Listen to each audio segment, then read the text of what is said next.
यह सर्वविदित है कि संयुक्त राष्ट्र के ताजा अध्ययन ने भारत को विश्व का सबसे अधिक आबादी वाला देश घोषित कर दिया।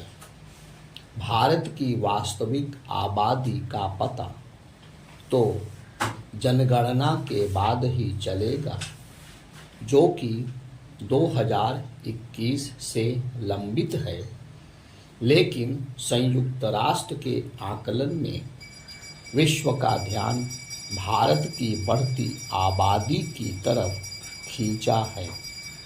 हम 1960 से 1980 के बीच के उस दौर को नहीं भूल सकते, जब राजनीतिक विमर्श यह था कि भारत की विशाल आबादी संसाधनों पर बोझ है और उसे नियंत्रित किया जाना चाहिए।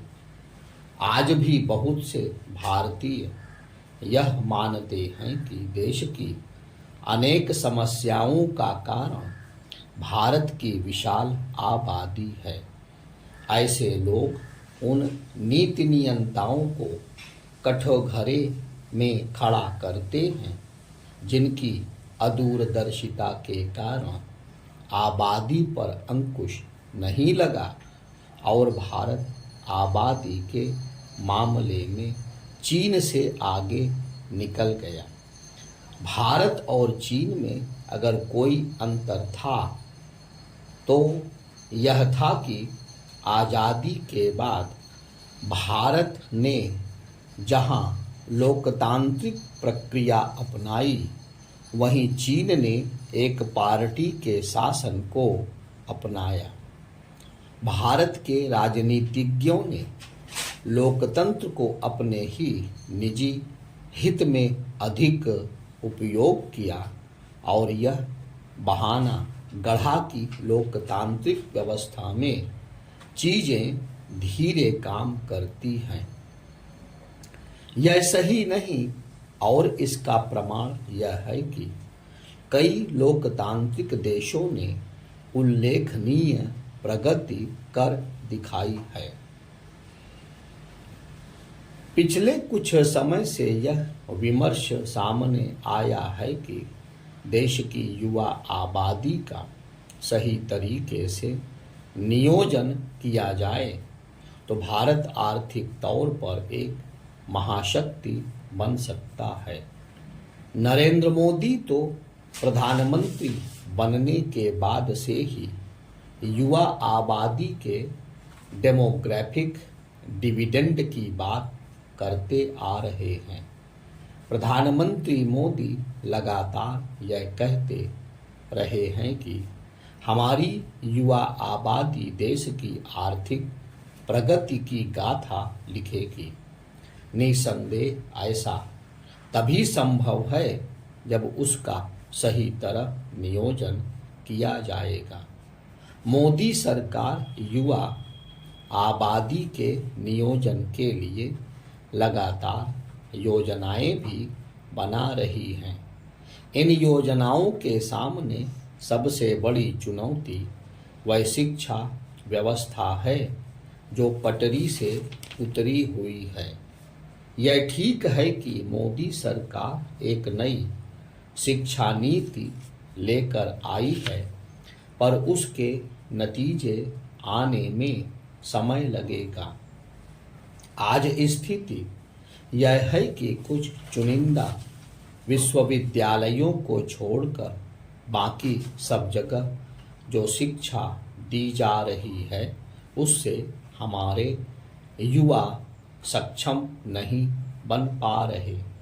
वे उद्योग व्यापार जगत की जरूरतों और उम्मीदों पर खरे नहीं उतर रहे। कौशल विकास के मामले में पिछली सरकारों की शिथिलता आर्थिक विकास के लिए एक चुनौती बनी हुई है। इस चुनौती से पार पाने में लंबा समय लग सकता है। इस चुनौती का सही तरह से सामना करने के लिए नई शिक्षा नीति को ढंग से लागू करने के साथ शिक्षा के आधारभूत ढांचे को ठीक करना होगा। यह सही है कि भारत की आबादी का एक बड़ा हिस्सा युवा है, लेकिन वह भली तरह शिक्षित नहीं है। भारत की बहुत बड़ी आबादी दिशाहीन है और उसके पास रोजगार के पर्याप्त अवसर भी नहीं है। भारत की आबादी एक चुनौती थी और आगे भी रहेगी, लेकिन इस चुनौती को अवसर में बदला जा सकता है यदि उसका नियोजन सही तरह किया जाए। युवा आबादी के जो लाभ गिनाए जा रहे हैं उनसे इनकार नहीं, लेकिन इस आबादी के समुचित उपयोग के लिए जो योजनाएं बनाई जा रही हैं उन्हें जमीन पर सही तरह उतारना एक चुनौती बना हुआ है। भले ही भारतीयों की मेधा की बात विश्व स्तर पर होती हो, लेकिन कुछ चुनिंदा मेधावी और सफल भारतीयों के आधार पर यह नहीं कहा जा सकता कि हमारे सभी युवा मेधावी हैं और उनकी मेधा का सही उपयोग हो रहा है। यह भी नहीं कहा जा सकता कि भारत ज्ञान का केंद्र बन रहा है। देश को ज्ञान का केंद्र बनाने के लिए शिक्षा और शोध की दिशा में बहुत काम करने की जरूरत है। शिक्षा और शोध की गुणवत्ता के मामले में भारत तमाम देशों से पीछे है। सरकारों को इस पर ध्यान देना होगा कि नौकरियों की आस में गांवों से शहर आ रहे युवा किस तरह अपने को इतना सक्षम बनाएं कि वे आसानी से रोजगार पा सकें। इस संदर्भ में कौशल विकास के जो कार्यक्रम चल रहे हैं वे अभी प्रभावी नहीं सिद्ध हो पा रहे हैं। कौशल विकास के मामले में अभी हम बहुत पीछे हैं। युवाओं को कौशल से लैस करने के साथ ही इसकी भी आवश्यकता है कि वे अनुशासित बने और उस संस्कार से लैस हों जिसके लिए भारत दुनिया भर में जाना जाता है। अनुशासन और संस्कारों के बिना इतनी बड़ी आबादी का सही उपयोग नहीं किया जा सकता। हमारा अनुशासन और संस्कार जो भी निर्गत हो रहा है उस पर गौर किया जाना चाहिए। भारत की जितनी आबादी कृषि क्षेत्र पर निर्भर है वह भी बहुत अधिक है।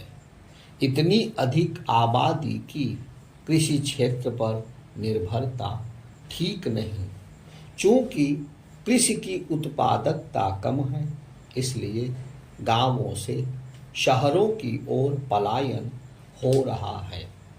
इससे शहरों का ढांचा चरमरा रहा है। भारत की विशाल आबादी शहरों के लिए बोझ बन रही है। आने वाले समय में यह बोझ और अधिक बढ़ेगा। राज्य सरकारों और नगर निकायों की अदूरदर्शिता के कारण शहरों का ढांचा सुधरने का नाम नहीं ले रहा है। शहरों के विकास में जितना भ्रष्टाचार है उसकी मिसाल मिलना मुश्किल है। सरकारी एजेंसियां जिन पर शहरों के नियोजन और विकास की जिम्मेदारी है वे भ्रष्टाचार में लिप्त हैं। बढ़ती आबादी की चुनौती के बीच ऐसी कोई योजना ना तो केंद्र सरकार के पास है और ना ही राज्य सरकारों के पास जो शहरों को संवार सके और वहाँ उद्योग धंधों का तेजी से विकास हो सके और वे रोजगार के अवसर पैदा कर सके। भारत की जनता नेताओं से नतीजे तो चाहती है, लेकिन वे उसे इसलिए नहीं मिलते क्योंकि नेताओं ने लोगों को जात पात और मजहब के आधार पर बांट रखा है।